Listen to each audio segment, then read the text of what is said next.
ไปให้แลนทุงพ่อ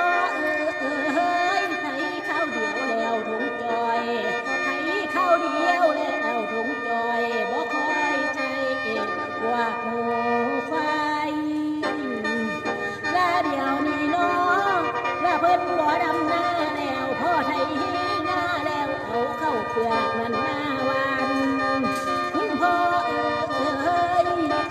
ยามเกี่ยว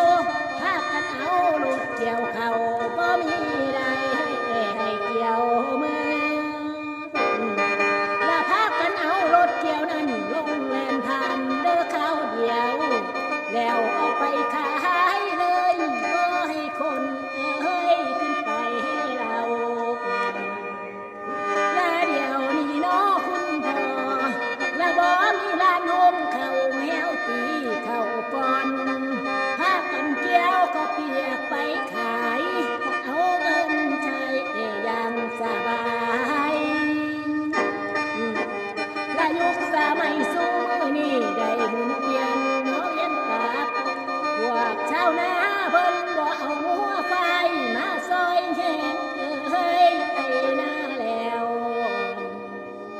และเดี๋ยวนี้น้องและเป็นไฟคนเฮานี่ได้ดูแลงัวควายคือกับเลี้ยงลูกอ่อนและคุณพ่อคุณแม่